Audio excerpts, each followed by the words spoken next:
യേശു ക്രിസ്തുവിന്റെ പരിശുദ്ധമായ നാമത്തിൽ എല്ലാ പ്രിയപ്പെട്ടവർക്കും മോർണിംഗ് ഡ്യൂവിന്റെ പുതിയൊരു പ്രഭാത വചന ധ്യാനത്തിലേക്ക് സ്വാഗതം. കഴിഞ്ഞ ദിവസങ്ങളൊക്കെ നമുക്ക് വളരെ അനുഗ്രഹിക്കപ്പെട്ട ആത്മീക വചന ചിന്തയിലൂടെ കടന്നുപോകാൻ തക്കോണം ദൈവം നമ്മെ സഹായിച്ചല്ലോ. ഈ ദിവസങ്ങളിലൊക്കെ നമ്മൾ ചിന്തിക്കുന്നത് റോമാലേഖനം 8-ാം അധ്യായം 14-ാം വാക്യത്തെ ആസ്പദമാക്കിയുള്ള ദൈവവചനത്തിന്റെ പശ്ചാത്തലത്തിലുള്ള വേദവചനങ്ങളാണ് നമ്മൾ ചിന്തിക്കുന്നത്. റോമർ 8:14 ഇപ്രകാരമാണല്ലോ പറയുന്നത്: ദൈവത്തിന്റെ ആത്മാവ് നടത്തുന്നവർ ഏവരും ദൈവത്തിന്റെ മക്കൾ ആകുന്നു. ദൈവത്തിന്റെ ആത്മാവ് നമ്മെ നടത്തുന്നു എന്ന് കേവലം നമ്മൾ പറഞ്ഞു വിടാതെ, ദൈവത്തിന്റെ ആത്മാവ് നമ്മെ എവിടേക്കൊക്കെയാണ് നടത്തുന്നതെന്ന് നമ്മൾ നിശ്ചയമായിട്ടും മനസ്സിലാക്കേണ്ടതായിട്ടുണ്ട്. അത് ഈ ദിവസങ്ങളിലൊക്കെ നമുക്ക് ചിന്തിപ്പാൻ തക്കോണം ദൈവം നമ്മെ സഹായിക്കുന്നല്ലോ. നമ്മൾ ആദ്യമായി ചിന്തിച്ചത് ദൈവത്തിന്റെ പരിശുദ്ധാത്മാവ് നമ്മെ മാനസാന്തരത്തിലേക്ക്, രണ്ടാമതായി നമ്മൾ ചിന്തിച്ചത് ദൈവത്തിന്റെ പരിശുദ്ധാത്മാവ് സ്നേഹത്തിലേക്ക്, അതേപോലെ മൂന്നാമത് ദൈവത്തിന്റെ പരിശുദ്ധാത്മാവ് നമ്മെ വിശുദ്ധിയിലേക്ക് നയിക്കുന്നെന്ന് നമുക്ക് ചിന്തിപ്പാൻ കഴിഞ്ഞു. ഈ കഴിഞ്ഞ ദിവസങ്ങളിൽ നമ്മൾ ചിന്തിക്കാൻ തുടങ്ങിയത് പരിശുദ്ധാത്മാവ് നമ്മെ പ്രയോജനപ്രദമാക്കുവാൻ, അല്ലെങ്കിൽ നമ്മൾ കർത്താവിനായി ഉപയോഗപ്പെടുവാൻ തക്കവണ്ണം അതിലേക്ക് നമ്മെ നയിക്കുന്നു എന്നുള്ളതാണ്. കഴിഞ്ഞ ദിവസങ്ങൾ നമുക്ക് വളരെ അനുഗ്രഹിക്കപ്പെട്ട വേദഭാഗത്തു നിന്നും, പ്രത്യേകിച്ച് ദാവീദ് രാജാവ് സങ്കീർത്തനം 143 10-ാം വാക്യത്തിൽ താൻ ഇങ്ങനെ പറഞ്ഞല്ലോ: നിന്റെ ഇഷ്ടം ചെയ്യുവാൻ എന്നെ പഠിപ്പിക്കണമേ, നീ എൻ്റെ ദൈവമാകുന്നുവല്ലോ, നിന്റെ നല്ല ആത്മാവ് നേർനിലത്തിൽ എന്നെ നടത്തുമാറാകട്ടെ. അവിടെ വളരെ വ്യക്തമായി നമുക്ക് പുതിയ നിയമത്തിൽ കാണാൻ കഴിയുന്ന പോലെ തന്നെ നമ്മെ നടത്തുന്നത്, നയിക്കുന്നത്, നമ്മെ ഗൈഡ് ചെയ്യുന്നത് പരിശുദ്ധാത്മാവാണ് എന്ന് പഴയ നിയമത്തിലെ വളരെ പ്രശസ്തനായ രാജാവ്, അതേ വ്യക്തി വളരെ വ്യക്തമായി നമ്മോട് പറയുന്നു. അങ്ങനെയാണെങ്കിൽ നമ്മെ നടത്തേണ്ടത്, നമ്മെ നയിക്കേണ്ടത് ദൈവത്തിന്റെ പരിശുദ്ധാത്മാവാണ്.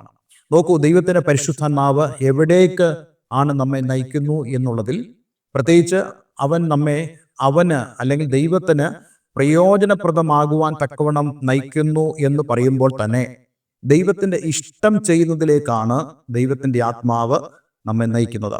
ഞാൻ നിങ്ങളോട് കഴിഞ്ഞ ദിവസം പറഞ്ഞല്ലോ, കർത്താവ് യേശുക്രിസ്തു ഇവിടെ ആയിരുന്ന സമയത്ത് വളരെ വ്യക്തമായി യേശുക്രിസ്തു പറഞ്ഞില്ലേ, ദൈവ ഇഷ്ടം ചെയ്യുന്നതാണ് എൻ്റെ ആഹാരം എന്നുള്ളത്. അതേപോലെ തന്നെ നമ്മുടെയൊക്കെ ജീവിതത്തിലും ദൈവത്തിന്റെ ഇഷ്ടം എന്താണെന്ന് തിരിച്ചറിഞ്ഞ് അവ ചെയ്യുവാൻ, അവ പൂർത്തീകരിക്കുവാൻ, അവയിൽ നമ്മൾ എപ്പോഴും ആയിരിക്കാൻ തക്കവണ്ണം നമ്മൾ പരിശ്രമിക്കേണ്ടത് ആവശ്യമാണ്. അതിലേക്ക് നമുക്ക് സ്വയമായി എത്തുവാനോ അല്ലെങ്കിൽ ചെയ്യുവാനോ കഴിയില്ല എന്നുള്ള ഒരു ചിന്ത നമുക്കുണ്ടാകാം.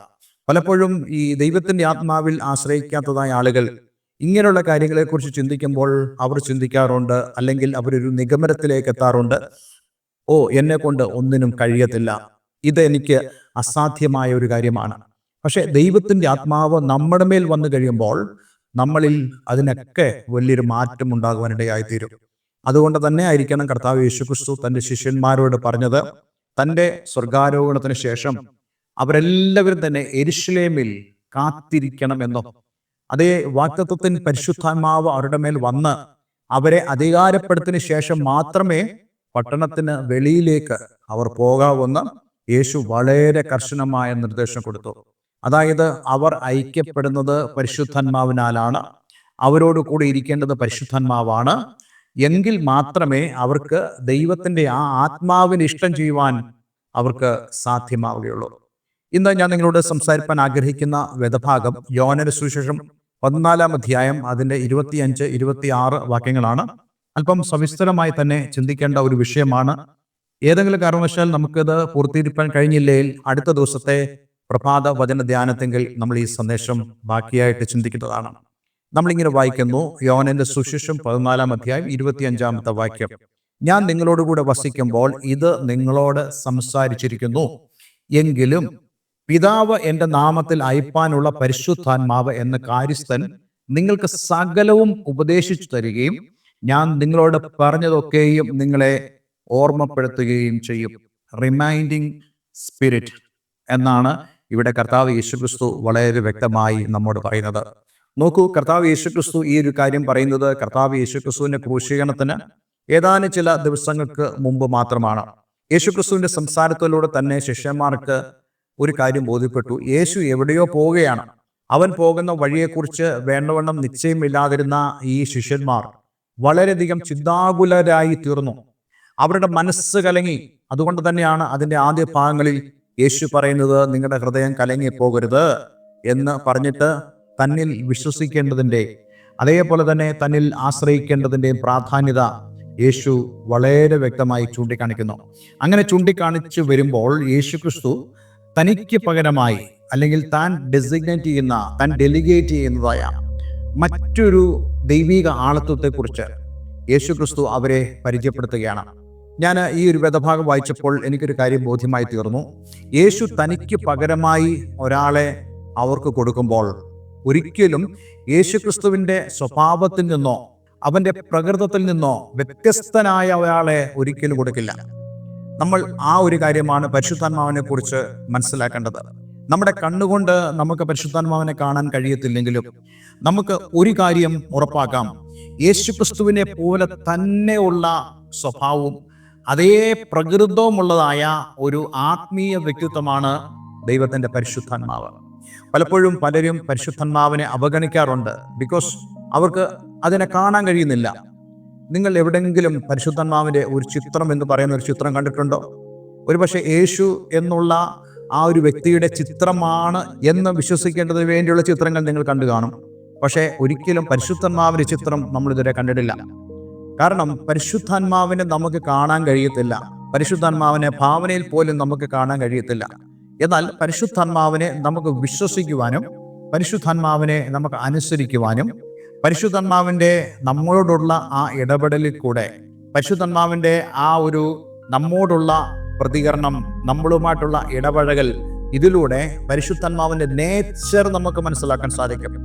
പക്ഷേ നമ്മൾ അഥവാ ആ ഒരു നേച്ചറോ അല്ലെങ്കിൽ ആ ഒരു ക്യാരക്ടറോ നമ്മൾ മനസ്സിലാക്കിയില്ലെങ്കിൽ പോലും യേശുക്രിസ്തു പരിശുദ്ധാത്മാവിനെ നമുക്ക് വാഗ്ദത്തം ചെയ്തതുകൊണ്ട് നമുക്ക് ഉറപ്പായും വിശ്വസിക്കാം, യേശുക്രിസ്തുവിൻ്റെ അതേ പ്രകൃതവും അതേ ആ സ്വഭാവവും പരിശുദ്ധാത്മാവിലുണ്ട്. യേശുക്രിസ്തു ഒരു ഫിസിക്കൽ ബോഡിയിൽ എന്നുള്ള നിലയിലല്ല നമ്മൾ കാണേണ്ടത്.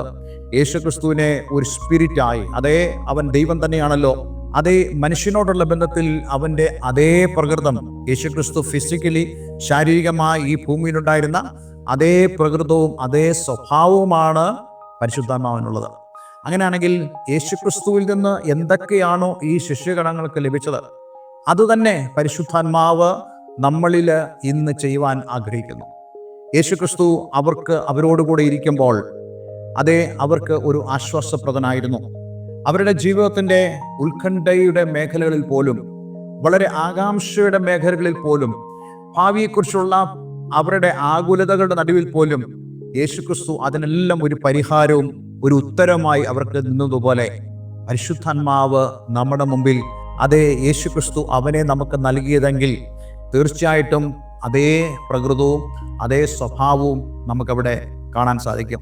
ഇവിടെ അതുകൊണ്ടാണ് യേശുക്രിസ്തു പറഞ്ഞത്, ഞാൻ നിങ്ങളോടുകൂടെ വസിക്കുമ്പോൾ ഇത് നിങ്ങളോട് സംസാരിച്ചിരിക്കുന്നു, എങ്കിലും പിതാവ് എൻ്റെ നാമത്തിൽ അയപ്പാനുള്ള പരിശുദ്ധാത്മാവെന്ന കാര്യസ്ഥൻ നിങ്ങൾക്ക് സകലവും ഉപദേശിച്ചു തരികയും ഞാൻ നിങ്ങളോട് പറഞ്ഞതൊക്കെയും നിങ്ങളെ ഓർമ്മപ്പെടുത്തുകയും ചെയ്യും. ഇവിടുത്തെ ഒരു പ്രധാനപ്പെട്ട ഒരു വളരെ ബ്യൂട്ടിഫുൾ ആയിട്ടുള്ള വളരെ മനോഹരമായ ചിത്രമുണ്ട്. ആ മനോഹരമായ ചിത്രം എന്ന് പറയുന്നത് ദൈവീക തൃത്വത്തെക്കുറിച്ചുള്ള ഒരു ചിത്രമാണ്. നോക്കൂ, ഇവിടെ ഈ ഒരു വാക്യത്തിൽ 25, 26 വാക്യങ്ങളിൽ വളരെ വ്യക്തമായി നമ്മളിവിടെ കാണുന്നു, എങ്കിലും പിതാവ് എൻ്റെ നാമത്തിൽ അയപ്പാനുള്ള പരിശുദ്ധാത്മാവെന്ന കാര്യസ്ഥൻ നിങ്ങൾക്ക് സകലവും ഉപദേശിച്ചു തരും. നോക്കൂ, ആരാണ് പരിശുദ്ധാത്മാവിനെ അയച്ചത്? പരിശുദ്ധാത്മാവിനെ അയച്ചത് പിതാവാണ്. ആരാണ് പരിശുദ്ധാത്മാവിനെ പിതാവിനോട് അപേക്ഷിച്ചത്? അതേ പുത്രനായ യേശുക്രിസ്തു പരിശുദ്ധാത്മാവിനെ നമുക്ക് നൽകേണ്ടതിന് വേണ്ടി അപേക്ഷിച്ചിരിക്കുന്നു. അങ്ങനെയാണെങ്കിൽ അതേ പരിശുദ്ധാത്മാവ് ഇന്ന് ആരാണോ അവൻ്റെ നാമത്തിൽ വിശ്വസിക്കുന്നത്, ആരാണോ യേശുക്രിസ്തുവിനെ വിശ്വസിച്ച് അവൻ്റെ കൽപ്പനകളെ അനുസരിക്കുന്നത്, രക്ഷിക്കപ്പെട്ടവർ, അവരോടുകൂടെ ഈ ദൈവത്തിൻ്റെ പരിശുദ്ധാത്മാവ് അതേ യേശുക്രിസ്തുവിൻ്റെ അതേ സ്വഭാവത്തിലും അതേ പ്രകൃതത്തിലും, അവന് ഒരു ശാരീരികമായ രൂപമില്ലെങ്കിലും അതേ ആത്മാവായി അവൻ നമ്മളോടുകൂടെ ഉണ്ട് എന്നുള്ള കാര്യം നമ്മൾ മറന്നു പോകരുത്. അങ്ങനെയാണെങ്കിൽ അതേ ഈ പരിശുദ്ധാത്മാവോടൊപ്പമുള്ള ഒരു ജീവിതം നമുക്ക് വളരെ ആവശ്യമാണ്. അതേ ഈ പരിശുദ്ധാത്മാവാണ് നമ്മെ ദൈവത്തിന് പ്രയോജനപ്രദം ഉള്ളവരാക്കി മാറ്റുന്നത്. അതിലേക്ക് കടന്നു വരുവാൻ ഇന്ന് ഞാൻ നിങ്ങളെല്ലാവരെയും ആഹ്വാനം ചെയ്യുന്നു. ഒരു നിമിഷം നമുക്ക് പ്രാർത്ഥിക്കാം. സ്വർഗീയപിതാവേ, ഈ കേട്ട അനുഗ്രഹിക്കപ്പെട്ട വചനത്തിനായി സ്തോത്രം. പരിശുദ്ധാത്മാവ് ഞങ്ങളോടൊപ്പം ഉണ്ട്. കർത്താവ് യേശുക്രിസ്തുവിൻ്റെ അതേ സ്വഭാവവും പ്രകൃതത്തോടും കൂടെ ഞങ്ങളോടുകൂടെ പരിശുദ്ധാത്മാവ് ഉണ്ട്. യേശുവിനെ എങ്ങനെയാണോ ശിഷ്യന്മാർ അനുഭവിച്ചത്, അതേപോലെ തന്നെ പരിശുദ്ധാത്മാവിനെ ഞങ്ങൾക്ക് അനുഭവിച്ചറിയാൻ കഴിയും എന്നുള്ള ആ മഹത്തായ സന്ദേശം അങ്ങ് ഞങ്ങളെ കേൾപ്പിച്ചതിനായി സ്തോത്രം. ഈ വചനം കേൾക്കുന്ന പ്രിയമുള്ളവർക്ക് അത് പൂർണ്ണമായും വിശ്വസിക്കുവാൻ, അതിനനുസരിച്ചുള്ള ജീവിതം നയിപ്പാനും നീ അവരെ സഹായിക്കണമെന്ന് പ്രാർത്ഥിക്കുന്നു. പ്രാർത്ഥന കേട്ടതിന് നന്ദി. യേശുക്രിസ്തുവിൻ നാമത്തിൽ തന്നെ ആമേൻ, ആമേൻ. ഇന്നത്തെ വേദവചനം നിങ്ങളുടെ ജീവിതത്തിൽ വളരെ അനുഗ്രഹപ്രദമായി തീർന്നു എന്ന് ഞാൻ വിശ്വസിക്കുന്നു. ദയവായി ഈ സ്ക്രീനിൽ കാണുന്ന ഫോൺ നമ്പറുകളിൽ ഞങ്ങളെ വിളിക്കുക, നിങ്ങളുടെ പ്രാർത്ഥന വിഷയങ്ങളെ അറിയിക്കുക. ആത്മീയമായ കൂട്ടായ്മയ്ക്ക് നിങ്ങൾക്ക് ആഗ്രഹമുണ്ടെങ്കിൽ അതിനും ഞങ്ങളെ കോൺടാക്ട് ചെയ്യാവുന്നതാണ്. എല്ലാവരും ദൈവം അനുഗ്രഹിക്കട്ടെ. Have A nice day. God bless you all.